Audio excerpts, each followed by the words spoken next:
دوستان سلام.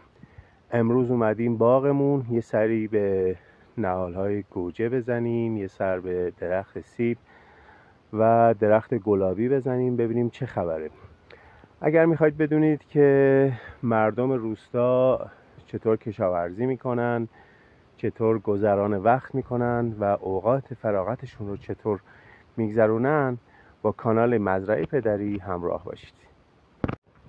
ضمناً دوستان، این درختایی که پشت سر من میبینید درختای زردآلو هستش که موعد برداشتش حدود برج در واقع 3 و 4 میشه که ما برداشت زردآلو رو انجام دادیم و الان موقع برداشت کم کم حالا سیب هست و گلابی و سیفیجات.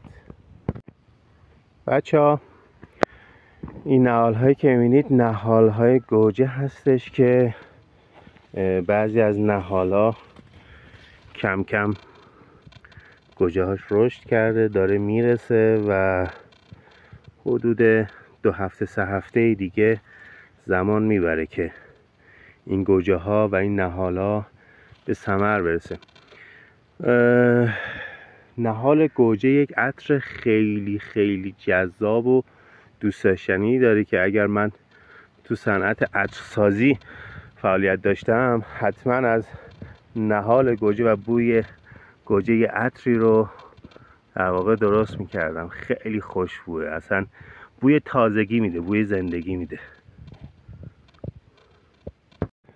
بریم سر وقت درخت سیب.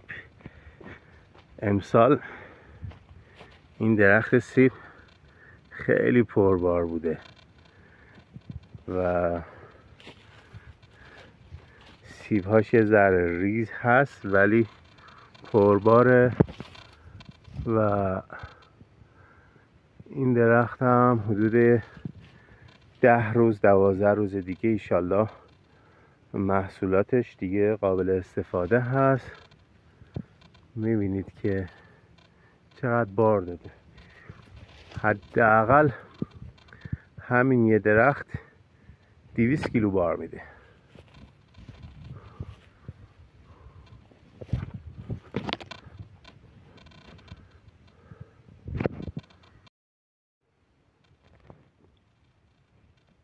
بچه ها، اینم درخت گلابیه که من گلابیاشو بهتون نشون بدم. اینم حشرات خوردن.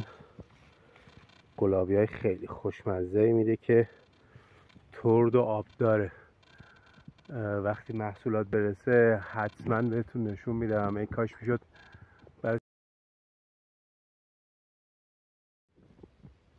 بچه ها، این زمینی هم که میبینید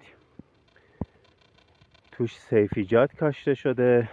از اینا کدوه، قنچه های کدو هست که کم کم داره میرسه. از کدو و گوجه و خیار و بچه ها، با اینکه کشاورزی انرژی زیادی رو از شما میگیره و کلا کار سختی هست، هرچند که ماشینالات و ابزارالات جدید و تکنولوژی خب مثل همه صنایع دیگه وارد کشاورزی هم شده، ولی خب در کل کار راحتی نیست. ولی برای روحی و روان شما تراپی محسوب میشه. یه نوع تراپیه وقتی شما روزایی که مخصوصا روزایی که میاید آبیاری میکنید، روزایی که در واقع درختتون، محصولات سیفیجاتتون به ثمر میشینه، خیلی جذاب و دوست داشتنیه و واقعا یه حس و حال عجیب و خیلی خوبی رو داره. شما پشت سر من درختای سپیدار رو میبینید. درختای سپیدار همینطور که میدونید محصول نمیدن، ولی قدیم بر این معتقد بودن که برای حفاظت از باغ، حالا در مقابل باد و طوفان و اینا.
بچه ها، من رو این چند ثانیه ویدیو صحبت نکردم تا شما از دیدن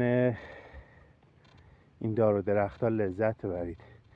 اگر این فیلم رو دوست داشتید، این ویدیو رو دوست داشتید، لطفاً برای ما کامنت بذارید، کانال ما رو سابسکرایب کنید و هر نظری، پیشنهادی، چیزی دارید برای کیفیت بهتر کانال با همون در میون بذارید.